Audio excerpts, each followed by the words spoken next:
Salut à tous, c'est Baptiste alias Coach Conscient et aujourd'hui on va parler de sexualité. Alors cette vidéo fait guise d'introduction ou plutôt de préliminaire pour rester dans le thème. Ainsi d'autres vidéos viendront probablement compléter cette dernière. Pour commencer, j'aimerais revenir sur l'adjectif florissant que j'ai utilisé pour le titre de cette vidéo. Par une sexualité florissante, j'entends une forme de sexualité dans laquelle l'humain s'épanouit et se développe. Une sexualité qui ne prend plus source dans d'anciennes blessures, mais qui va au contraire nourrir l'être en profondeur. Dans les faits, la sexualité est un moyen mis à disposition de l'être humain pour se reproduire et perpétuer l'espèce. On est d'accord. Mais si je vous disais, pas uniquement. En effet, la sexualité peut être un merveilleux outil de découverte de soi et de découverte de l'autre. D'ailleurs, la sexualité est bien souvent la première expérience extrasensorielle et énergétique vécue et conscientisée par l'être humain. Alors oui, qui n'a jamais ressenti ce flot d'énergie l'envahir aux prémices d'un désir ou d'une excitation sexuelle? Ou bien encore ce frémissement vibratoire lors d'une phase pré-orgasmique? Le phénomène énergétique est partout. Alors vous allez me dire, tout ça c'est bien beau mais on n'en a aucune preuve. Le souci, c'est que l'être humain a pris l'habitude obsessionnelle de considérer comme étant une preuve tout ce qui est matériellement palpable, intellectuellement raisonné et dicté par ses sens, en oubliant certainement que ses propres croyances le confortent sans cesse dans sa vérité illusoire. Alors sans pour autant discréditer la science, il est important ici de laisser quelque peu la raison de côté et de s'attarder un peu plus sur l'expérience vécue au plus profond de soi. Néanmoins, bien que l'Occident soit un peu à la traîne sur le sujet, la philosophie taoïste et plus tard certaines pratiques comme le tantra ont déjà mis en lumière l'aspect énergétique derrière l'acte sexuel. Ces traditions s'appuient notamment sur la découverte des méridiens, ces canaux énergétiques dont les deux méridiens régulateurs sont le vaisseau conception, sur la face avant du corps, et le vaisseau gouverneur qui se situe au niveau du dos. Ces philosophies témoignent du pouvoir créateur de l'énergie sexuelle dans nos vies, et du besoin de faire circuler et d'harmoniser ces énergies en soi et avec son partenaire. L'énergie sexuelle est notre énergie vitale par excellence.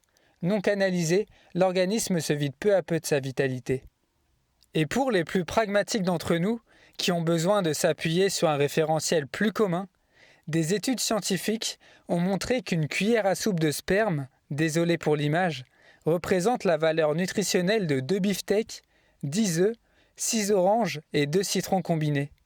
De quoi être pris d'une sacrée fringale après une partie de jambes en l'air, n'est-ce pas? On comprend alors la nécessité pour l'homme d'éjaculer le moins souvent possible, mais surtout de faire circuler cette énergie, de la transmuter pour qu'elle vienne nourrir l'ensemble de ses cellules et les différents organes de son corps au lieu de l'affaiblir. Pour la femme, le constat est sensiblement le même. Bien que sa plus grosse perte énergétique ne soit pas en lien à une quelconque éjaculation, mais plutôt par la perte de ses fluides menstruels. Mais ça, c'est un autre sujet. Dans tous les cas, que l'on soit un homme ou une femme, si l'on veut bénéficier de tous les avantages de l'éveil de cette énergie sexuelle, il est nécessaire de ne pas concentrer toute son attention dans la zone génitale lors d'un rapport, au risque de se créer des blocages et de ne pas pouvoir profiter pleinement de la force créatrice de cette énergie. À la manière d'un adolescent prépubère qui se paluche devant un porno ou devant les photos de mannequins en sous-vêtements du catalogue La Redoute, vous avouerez qu'ici on est plus dans une action de décharge plutôt que dans un cheminement vers l'extase. Le couple qui peine à s'épanouir dans sa sexualité est comme gangréné par ses névroses. Ça peut prêter à sourire, mais on est encore trop nombreux à vivre nos rapports sexuels comme une course effrénée en quête d'un orgasme rapide, au lieu de vivre sa sexualité en relation avec l'autre, en savourant chaque moment sensuel vécu avec son ou sa partenaire. La sexualité vécue sous le deuxième aspect peut alors être assimilable à un processus de développement, dans lequel chaque membre du couple fait preuve de courage pour sortir de ses conditionnements et oser s'ouvrir complètement à l'autre, le tout en consolidant sa relation avec soi-même. Alors qu'on soit bien d'accord, rien ne vous empêche de vivre une sexualité totalement débridée, de participer à une soirée sadomasochiste ou bien encore de demander à votre partenaire de vous jouer de la flûte de Pan pendant l'acte sexuel. Et oui, ça existe, on appelle ça l'holophilie. Apparemment, il existe des personnes particulièrement émoustillées par les flûtes.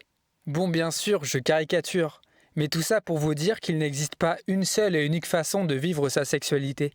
Seulement, la condition pour qu'elle soit réellement florissante, pour reprendre mon expression de départ, c'est que l'acte sexuel doit être choisi et vécu en conscience, et non subi à travers les méandres de ce que vous croyez être vous, c'est-à-dire votre personnalité, ou bien encore à travers les potentiels résidus karmiques reliés à la mémoire de l'âme.